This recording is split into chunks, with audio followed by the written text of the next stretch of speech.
Сәлем баршаңызға. Бүгін біз осындай өте дәмді, құрамы қарапайым заттардан ғана тұратын жұп-жұмсақ коржиктар жасайтын боламыз. Әуелі барлық құрамды алдын ала дайындап алатын боламыз. Бұл жерде бізге сүт, жұмыртқа, май, қопсытқыш және ванилин ұн қажет болады. Ең әуелі бөлме температурасындағы сары майымызбен жұмыртқамызды салып, жақсылап бір араластырып аламыз.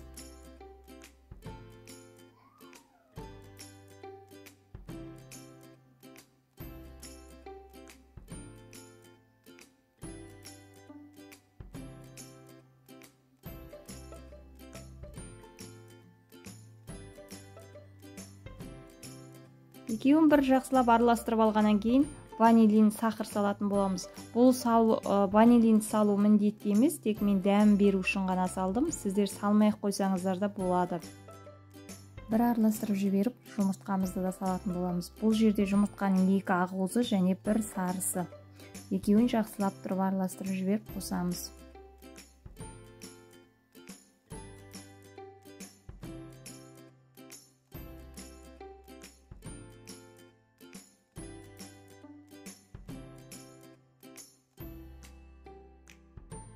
Сүтімізді қосамыз. Сүтімізді 2-ге бөліп отырып қосатын боламыз. Бірден бірақ құйып жібермеңіздер, 2-ге бөліп құямыз.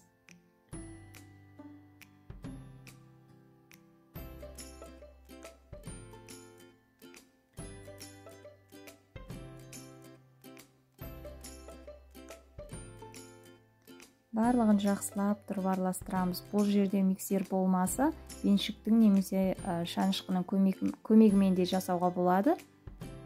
Енді кезекте ұнымызға келеміз.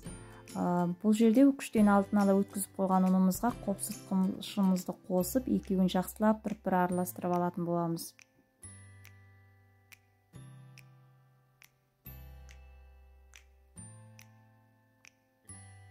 Енді сұйықтығымызға барлық ұнды бірден қосып жібереміз. Барлығын бірден салып жіберіп, ақырындап миксердің көмегіменен араластырамыз.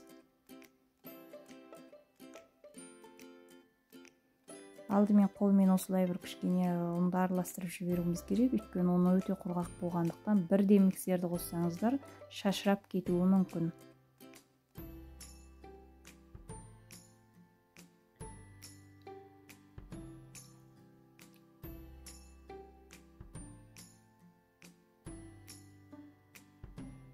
Мінекей осындай қоймалы жын қаймаққа ұқсайтын тестамыз да дайын болып қалды.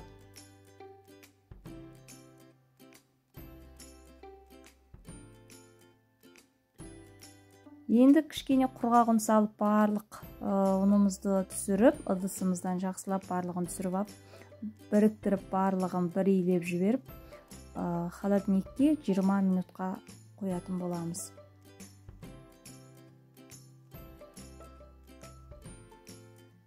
Осындай салапанға салып, мен 20 минутқа қойып қойдым. Бұл біздің тестамыз жайған кезде қиындық тудырмау үшін. Мінекей 20 минуттан кейін алып, оқтаудың көмегімен жұқалап жаятын боламын. Бұл жерде өте жұқағып жаюдың қажеті жоқ, өйткені өте қаттырақ болып кетуі мүмкін, сондықтан өте жұқартпаңыздар. Мен осындай арнайы ұн теста кесуге арналған затпен кестім. Ал сіздерде бұндай зат болмаса, стаканның көмегімен немесе дөңгелек жалпы затпен кесуге болады. Барлығын осылай жазып, барлығын осылай кесіп алдым.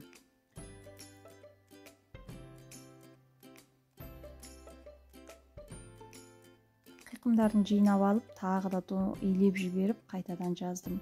Менде бұл жерде 15-16 штук коржы шықты. Өте жұқартпаңыздар. Орташа қалыңдықта болу керек.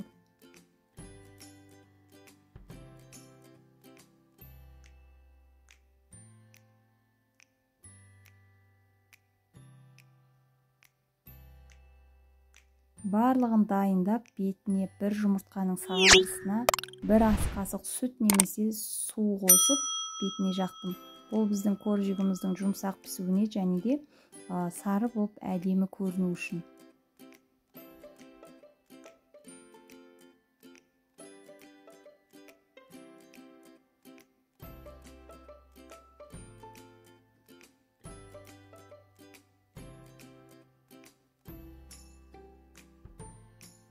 Барлығының бетіне жағып 200 градуста 10-15 минутта пісіріп алатын боламыз. Мінекей достар, өте дәмді коржиктарымыз дайын болды. Бетіне кішкене қант ұнтағын септім. Осы рецепт бойынша міндетті түрде жасап көріңіздер. Өте дәмді болып шығады, көп құрамды қажет етпейді. Менің каналыма тіркелмеген болсаңыз, тіркеліп, қоңырауша белгіні басуды ұмытпаңыз. Қазақ каналының дамуына өз үлесіңізді қосыңыз. Сіздермен бірге болған Нұргүл.